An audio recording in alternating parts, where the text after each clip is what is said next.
Hey girls, guys, and all people like it is Mox here, and hello, welcome back to the channel. Today, we're going to be taking a look at FNAF Blood Gears. We're actually here on their official website, and there is so much to see here. It looks amazing. This is a game I covered in the upcoming FNAF Fan Game video for 2025, and I mentioned that this might be my favorite upcoming FNAF Fan Game, and you might be able to tell why. The art style looks stunning. It looks so well made, so realistic. I mentioned in that video that I think this is it's like what my ideal FNAF is. It's like scary, but lovable and somewhat realistic. If you can manage to get all those three together, perfect. Peak for me. There are a lot of fan games that do like one to two of those things amazingly well, and like I said in that video, they deserve praise. This one manages to do all three for me. I can actually see them selling merch of this stuff IRL in real life. I mentioned that I wanted to deep dive into more fan game stuff because I honestly can't stand the official FNAF lore any longer. It's too much. It's too crazy.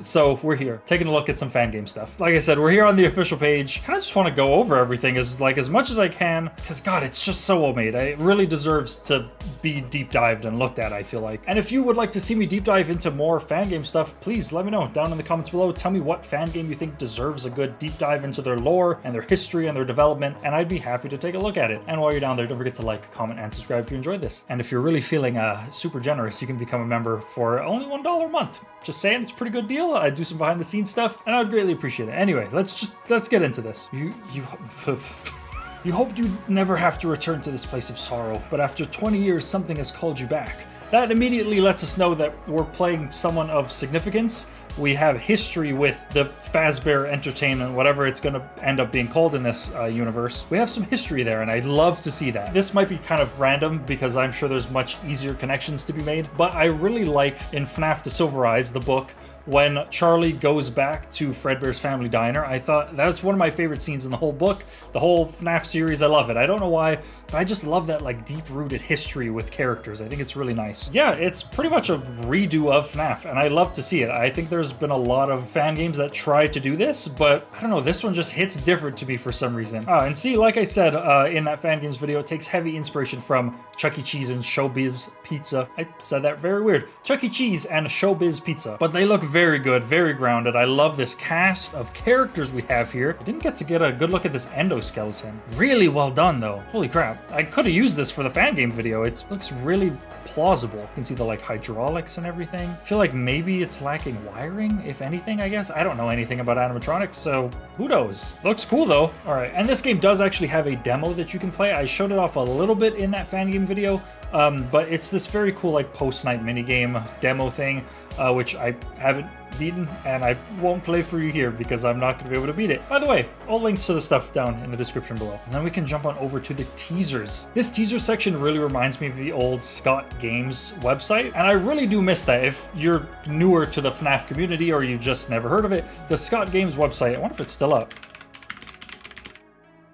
But basically, that Scott Games website is where all the OG FNAF teasers are posted, and I just love that type of stuff. It's really cool for posting little, like, teaser Easter eggy stuff. But okay, here we have, like, a little teaser of William Afton, as I assume Spring Bonnie. This looks like pre-Springtrap. I'm not too sure who that is, but hey, I figured I should shoot my shot. If you guys need anyone on the project, you know, maybe a voice actor or just any, you know, someone to do something, I would love to. I'd be super down. This looks amazing. And then this is the gameplay teaser that I showed off in that fan games video. Very cool, very well done office. Very, very cool, very well done. I won't play the whole thing, but it's got the whole camera system. You can check the curtains, you can close your door, flash your lights. Very cool. And then we have a whole bunch of images that really do remind me of the OG FNAF. Maybe not the teasers so much, but just a lot of the in-game images that we could see. We have this amazing one of Chica and Freddy, it looks like, and just a good look at the environment in general, which looks stunning. Speaking of environments, I've done a FNAF environments video, going from FNAF 1 all the way to Security Breach. Honestly, I could do a whole new video on maybe just this fan game alone, honestly, but I think a little fan game environments video would go hard. I'd be down to do that. Let me know if you want it, because I think that'd be cool. But I love just how themed up it is. Like, it's really cool how they actually have Bonnie and Foxy in these little, you know, those little, like, toy car things that kind of just move back and forth. That was weird imagery. Those really remind me of like Chuck E. Cheese type stuff, and just the fonts and everything really, really well done. The drawings on the wall, I want to say they're pretty unique. And then we have like maybe a little reference to Circus Baby. Then we have Bonnie standing by the prize corner, and this is what I'm talking about. They actually look marketable. Like this place looks like it could actually open. Like this look at Bonnie isn't the terrifying look that we always see him in. It looks marketable and realistic. There's a little golden Freddy there, which I like to see. Good, fun little Easter egg. God, if these guys ever get to the point where they're making merch, this fan game, I think you might need to be in the fanverse to do that, unfortunately. But I would buy merch. This is so cool. Really well done. We got a little croc here, a little reference to Monty maybe. Then we've got like the main banner image. Then we've got that terrifying image of Bonnie, which really sold this for me. This is kind of what sold me on. Okay, I need to look into this fan game. It just looks awesome. I guess just a little utility closet. And we got Freddy lurking in the dark. We've got a little reference to the puppet here. And we've got that Foxy teaser image. Very cool. And then we've got some very well done art. I absolutely love to see that. The exterior. This is something that always fascinates me. I don't know why. I think it's because I have this weird obsession with environments in these games. I really want to see the exterior of all of these games. I have no clue why, but stuff like this, little things like this that kind of flesh out the world and just the space, I really enjoy it. Then we've got a cool little look at the stage here, which is definitely giving me some old school vibes with this classic like wooden texture table. I love this like logo and everything. Everything is so well done. It's crazy. I really want to know what's up with this mushroom dude. They're kind of terrifying, but kind of fun. And then of course that rainbow in the back. Just some little fun characters here and there. I like that it looks a little grimy, but still passable, which is good. Then we have that classic render of Freddy redone in this style. Amazing. Love to see the endoskeletons in the back. Then we've got that terrifying scene of Freddy with the eyeballs popped out. The classic game over screen, yes. But now we've got Chica and Bonnie just looking lifeless, which is, I mean, maybe that sounds messed up, but that's how I like to see them in these games. And we've got like an arm trying to reach out of there. It looks great. Again, looks fantastic. Bonnie and parts in service, I assume. And then we do see what I assume is like a little toy Freddy over there. God, the renders are so good. It looks so well done. Like if you show this to the right person, they might think this is like some weird IRL footage of some messed up restaurant place. Super well done though. That is Chica looking spooky behind a curtain. I guess they also had Bonnie behind a curtain earlier. I was gonna say that's not typical for Chica, but it looks really good. Looks well done. I have to give this game props because they made me not dislike Chica so much. No offense to Chica or Chica fans, but I've just never really been a fan of Chica's design. I don't know why. It just doesn't strike me as lovable or scary in the original. Maybe that's a hot take. I don't know. I just haven't been a fan, but I actually like this one. It looks well done. This looks like an older image, like they're using an older model. Oh yeah, this has to be like an older teaser. The older models, not so high def reflections. How far back does this go? Man, it goes back quite a ways. It goes back way back to like older style of models. I'm really happy with the changes they've made to the models. I think Freddy especially looks a lot better. Not that this one looks bad, but I think it looks a lot better. And just the rendering and everything it looks like they've just simply upgraded, gotten better. Very cool. Props to them. Okay, but that's just about it for the teasers. I'm going to take a quick look at the FAQ. Basically, they're planning to release in 2026, which is awesome. I really hope they can make that deadline, and if you can, go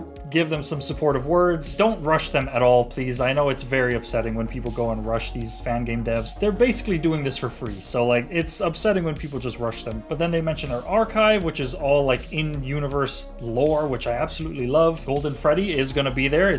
They're just gonna maybe be a little different, and their lore is gonna be a little different, which I'm honestly fine with. I do have a big soft spot for Fredbear's Family Diner. As long as it exists, I think I'm okay with that, I guess. They've got to differentiate themselves, and I fully understand that. I do see here it's not important to the story, which is a bit of a shame. I really do like a secret original location. I love the idea of that, but I get it. You've got to do something different. I still think this game's going to be great either way. And yeah, this game looks like it's coming along very well. It takes place in October 2003 in Colorado Springs.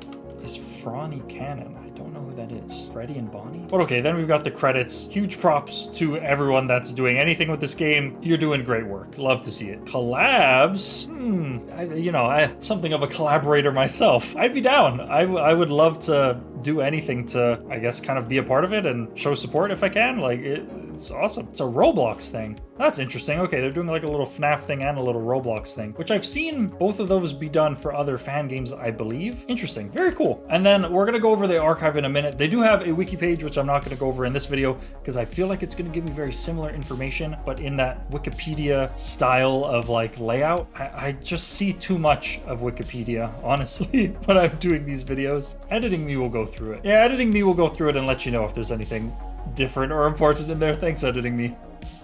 But okay, then we jump over to the Fazbear Archive, which I love to see stuff like this, real in-universe history and lore. And what I mean by that is stuff written as if this is like IRL, like real history being told. Since 2015, we have been the premier online resource for people seeking to learn more about this unique restaurant concept. Okay, so that's interesting. This whole website is kind of themed up to be like its own Wikipedia page, as if someone had written about it just to like spread lore. This kind of like, I think that's interesting. That's kind of cool. So it kind of gives the names of the people that started this. It's very interesting. The two people that started it, they loved the Fazbear brand, as we all do, and they have fond memories of going there as a kid. I love that. A good bit of nostalgia thrown in there. I like it. All right, but from there, you can either go to characters, history, or the archive, which you can also find just at the top here. We're going to jump on over to characters. Again, I'm not going to be reading through everything. I just kind of want to go through it and see if there's anything juicy or interesting. Okay, it kind of just describes Freddy when it was introduced after Fredbear's Family Diner was rebranded to Freddy Fazbear's Pizza Place. Many people don't know that Freddy and Friends were the original idea by co-founder Henry Emily for the restaurant. They were changed due to budgetary reasons. Okay, I like, it's going to be difficult for me to kind of differentiate between the actual FNAF lore and what's different here, because I feel like so much of the original FNAF lore is kind of, it's so difficult to kind of sort through, especially mentally. So if I say something that's like, oh, that's different, and it's actually not, that's my bad. Let me know in the comments below. Gently remind me, please. All right, yeah, basically he's just the main head honcho of the crew. He's voiced by Brant McCarthy. Below is his original audition tape from 1983. 83, special number. And you should come on down to Freddy Fazbear's Pizza Place, because we got games, we got pizza, we got a live musical performance, sing all your favorite hits. Okay, it really is well done. It sounds like a big bear character. Really good, really well done.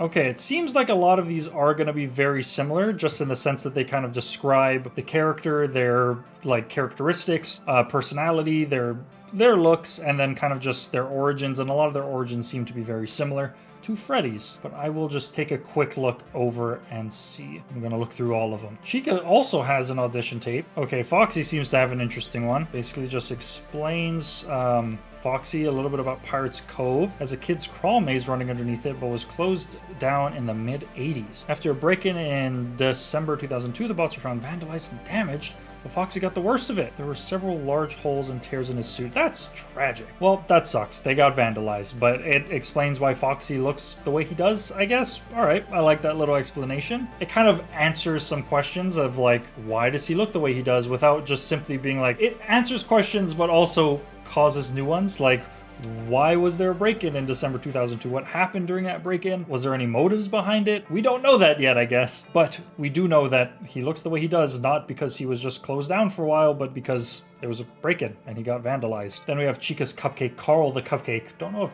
they ever had a name originally, but all right, cool. They're cute. This one is terrifying, but also very realistic. I could definitely see this Chica's Magic Rainbow character in an actual like pizzeria location. It reminds me of the tree from, do any of these ring a bell? Tree animatronic in restaurant. Yeah, it reminds me of that tree from Rainforest Cafe, where it's like, why does it look the way it does? This is terrifying. That's awful, yeah. Reminds me of that. Spooky, love it. Then we have Melvin the Mushroom. Adorable mushroom, nicknamed Melvin. Okay, they're like a little comic relief character. They're kind of funny. It was introduced in 1989 after a 4-year closure. Freddy's was open in 1983, but closed for 4 years? Okay, so they've been closed since 1985. 5. At one point, a Freddy's employee carved the letters F plus B and a heart into Melvin's thumb, referencing the relationship between Freddy and Bonnie vaguely hinted at in a few show tapes. Okay, so that's what they were talking about with Franny. I guess it is canon. Okay, that's funny. I love that. And then we have Helpy the Hamster, which has a whole long lore, but I actually did read this before making this video, so I know a little bit about this. They were basically like helper guy, a little digital assistant for this website, and they basically helped to like automate stuff in the pizzeria, like online things that needed to be done.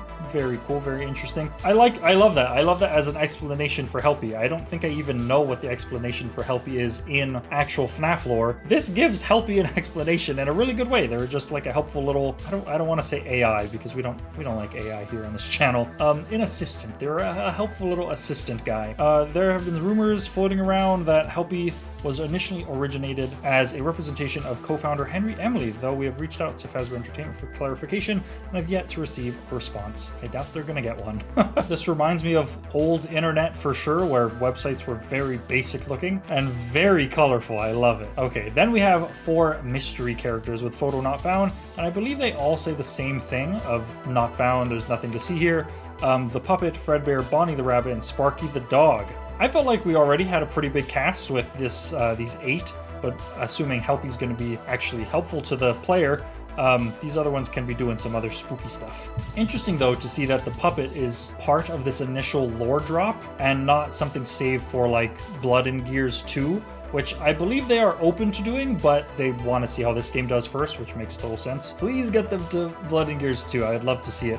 I really want to see all 4 of these in this art style, like just this redesigned look. I cannot wait to see it. We got a brief look at the puppet as like a plushie, and I guess Fredbear as well, but God, just them in their full form. I'm curious to see if they have major differences between Bonnie and Freddy, and if Sparky looks anything like Foxy, I guess. All right, but that's going to do it for the character section. Now we can get on to history, and this is a big fat thing of lore. Okay, so settle in, because I'm gonna read this off, because I haven't read it myself yet. Fazbear Entertainment was founded by business partners and old friends Henry Emily and William Afton. Soon they began work on a brand new kind of establishment. Many don't know that Freddy's was Emily's original idea for the restaurant in 1978. However, due to budgetary constraints at the time, it had to be scaled down. Afton aided Emily in rethinking the idea, and eventually they landed on Fredbear's Family Diner. I love Fredbear's. Again, need more games that visit that location. The Colorado Springs location, so that's like located at 7367 Hurricane Street. I wonder if they use Hurricane because, if I'm not mistaken, in the Silverized book, it takes place in Hurricane, Idaho, Ohio, Central States. I can't remember, but I know Hurricane was in the name, so I wonder if that was done purposely or if it just is the way the cookie crumbles. It was opened on April 3rd, 1979 as Fredbear's Family Diner. This is very random. I feel like this website was made with Squarespace. If the devs ever watch this, can you confirm whether or not this is made with Squarespace? I'm very curious. I feel like it was. I don't know why. And I don't mean that in a bad way whatsoever. I have a feeling in my gut. Anyway, back on track. So originally they had Fredbear, Bonnie, and Sparky as their like kind of side character in Sparky's doghouse. That's very cool. I love that as an origin story for Sparky. There were lots of themed rides and attractions. Very cool. The prize counter was also home to the simply named puppet animatronic. I really do prefer calling them the marionette. I'm gonna have to get used to calling them the puppet if that's their only name in this like fan game universe. I also wonder what is different about the puppet in this versus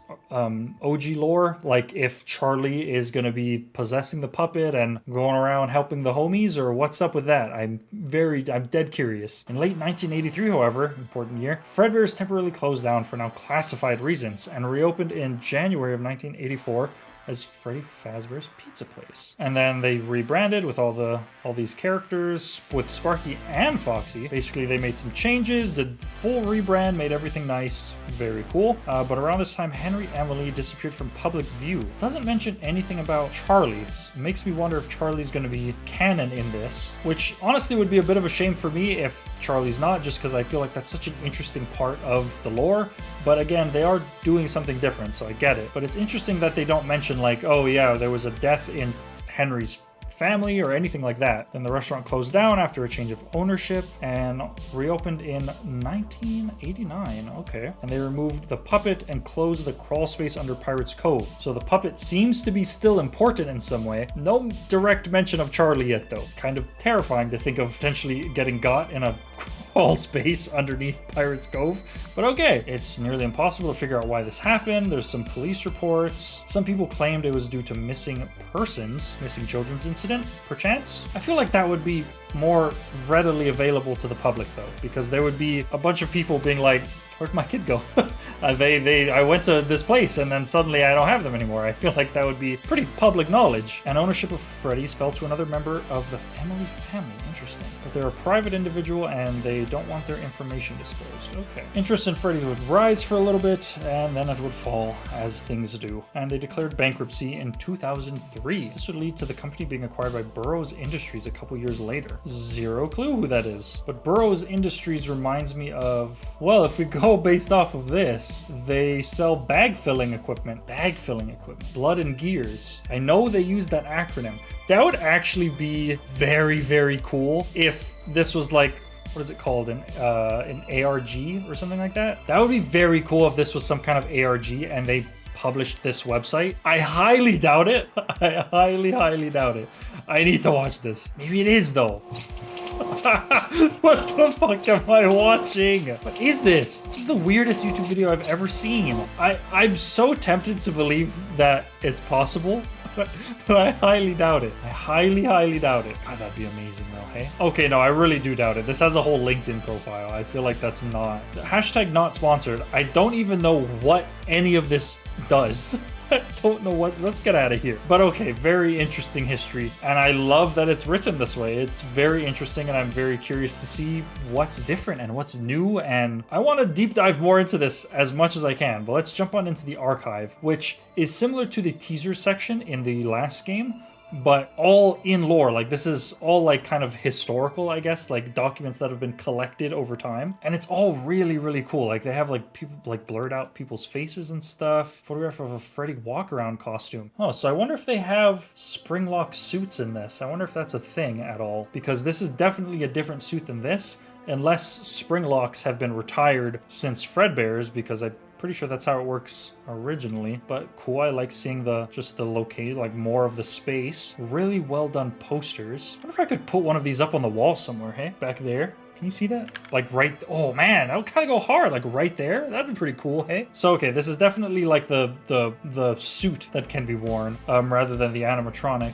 But these are very convincing. Like I could see this being a very cheesy holiday card that would be made. Oh man, yeah, and then these like plushies. Like imagine the plushies up on, oh you can't see it because I'm not standing, but I have my like FNAF shelf. Photograph of the entrance taken by the employees. This is weirdly ominous and odd looking. Like I can't see anything like weird, but it's just a strange image to take. And then we have collector's storage unit. Oh, this is very, that face is very Chuck E. Cheese. That's also very Chuck E. Cheese. Like I've been to a Chuck E. Cheese where Chuck has made this face and like it was just kind of glitchy and weird. And then this is like, oh man. God, if I was into FNAF, I think maybe like 5% more.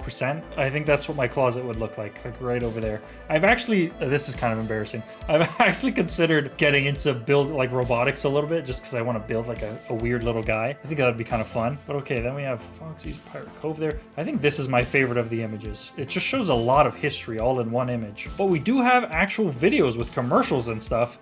I have used this one in the Fan Games video. So odd. Like, it's really good voice acting, really fitting. It's so weird how this is 3D models. The only one that looked off was Foxy. Did they make a real suit? Oh god, I've seen this video and that still scared the crap out of me. Alright, well the Fall Fest, which I'm pretty sure is a big deal nowadays, is that something they covered in FNAF Game?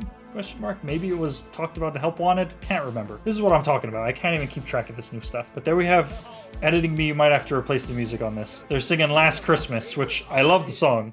Can this post for Christmas? Can this be a Christmas game? That would make my Christmas. I love that it's just, oh, I love this. You guys can't hear it, but it's just the music playing with the animatronics moving.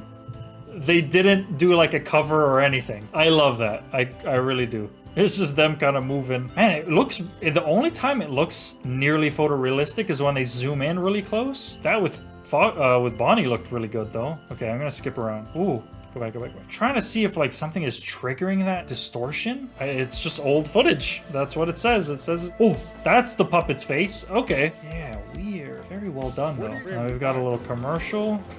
So this is done for the rebrand, I guess. Really, really well done. The mushroom. Footage of the mushroom's introduction into the band. Okay, I use this as well, I remember. And then we have the rainbow.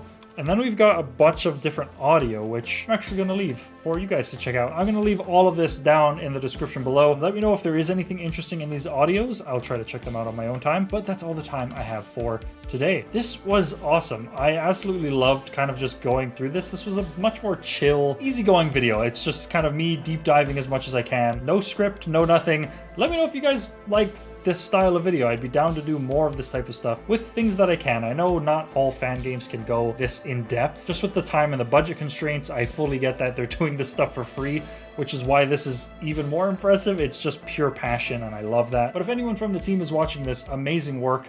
And if you need anyone to do any voices or anything like that, man, I might know a guy. That's all I'm saying. I might know a guy. I was having trouble getting onto their itch.io page. I just managed to get it up. I'm pretty sure I saw everything though, but I will leave a link to this, which is where you can download the demo, the official website, which kind of links to everything. And the actual archive if you want to check this out for yourself. In the meantime, I'm going to be keeping my eye out on this game and some other fan games. Like I said at the beginning of the video, I made a top 5 upcoming FNAF Fan Games video for the year 2025, which I will link down below if you want to see some more new fan games that you should be keeping your eye out for. But that's going to be about it. Thank you guys so much for watching. If you like this, don't forget to like, comment, and subscribe. If you want to help support the channel even more than you already are by watching this, please become a member. No pressure whatsoever, but I would greatly appreciate it. It helps out the channel a whole bunch. Thank you all for watching. See you all in the next one, and goodbye.